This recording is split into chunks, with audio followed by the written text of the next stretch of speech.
예수님께서 무덤에서 다시 살아나신, 부활하신 후에 40일 동안 제자들과 함께 하셨습니다.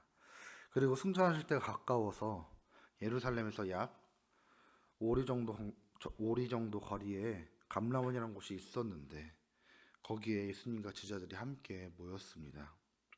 예수님은 그들에게 오직 성령이 너에게 임하시면 너희가 권능을 받고 예루살렘과 온 유대와 사마리아와 땅끝까지 이르러 내 증인이 되리라 하시니라 라고 말씀하신 후에 하늘로 올라가셨습니다.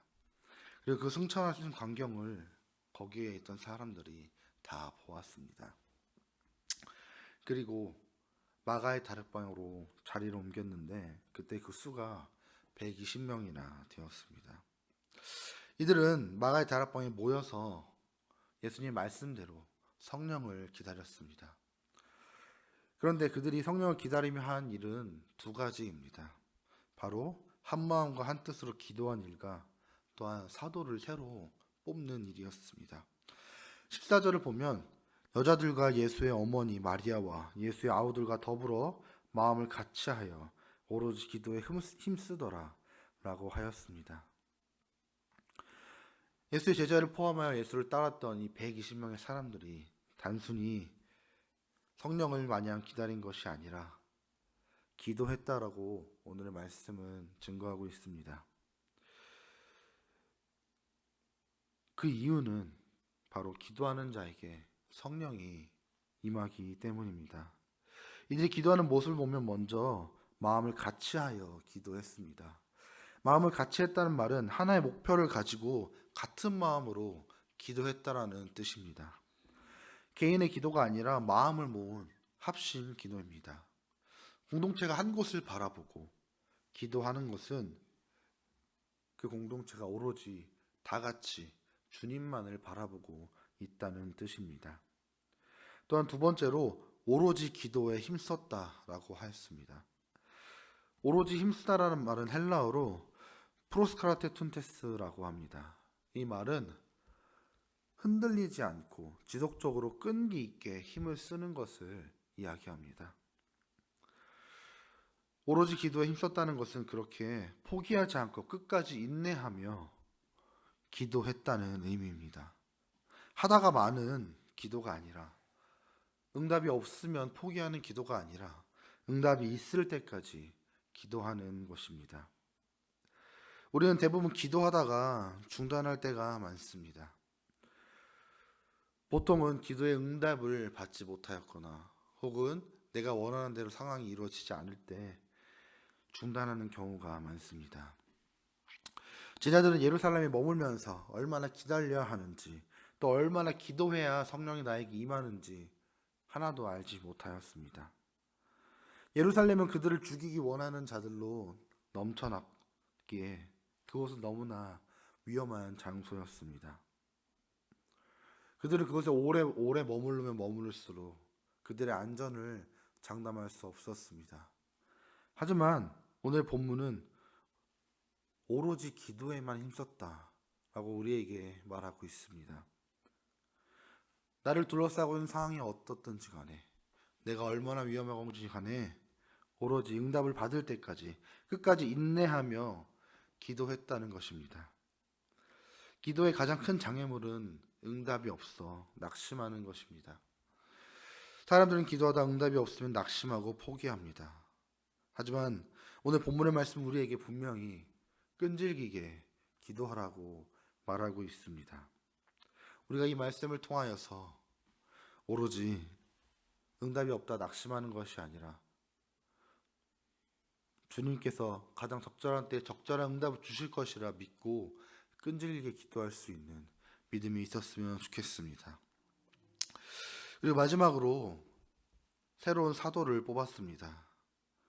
예수님이 택하신 12명의 사도는 가룟 유다가 예수님을 배반하여 예수님을 팔아 넘김으로 또 죽게 되어 11명이 되었습니다. 베드로는 이것을 언급하면서 가룟 유다 대신에 다른 한 사람을 뽑자고 제안합니다. 이에 모든 제자들이 이 제안에 찬성하여 마띠아라는 사람이 새로운 사도가 되었습니다. 이렇게 빠진 한 사람의 사도를 보충하는 일이 성령을 기다리면서 꼭 해야만 했던 일인가 라고 생각해 본다면 우리는 꼭 해야만 했었다 라고 대답할 수 있습니다. 22절을 보면 항상 우리와 함께 다니던 사람 중에 하나를 세워 우리와 더불어 예수께서 부활하심을 증언할 사람이 되게 하여야 하리라 라고 말하고 있습니다. 복음의 증인될 사람을 세워야 한다고 이들은 말하는 것입니다. 우리가 평소에 12명이니까 지금 11명의 상태에서 한 명 모자르니까 한 명 더 뽑자. 이러한 제안이 아니라 우리가 지금 복음을 증거해야 하는데 사람이 부족하니 복음을 증거할 사람을 뽑자. 예수 그리스도께서 승천하신 모습을 본 사람이 그것을 직접 말할 사람을 뽑아야 한다. 라고 생각하여서 사도를 한 명 더 뽑은 것입니다. 교회의 사명 중 하나는 복음을 전파하는 것입니다. 그리고 그 매개체는 분명 그리스도의 제자된 사람이 맞습니다.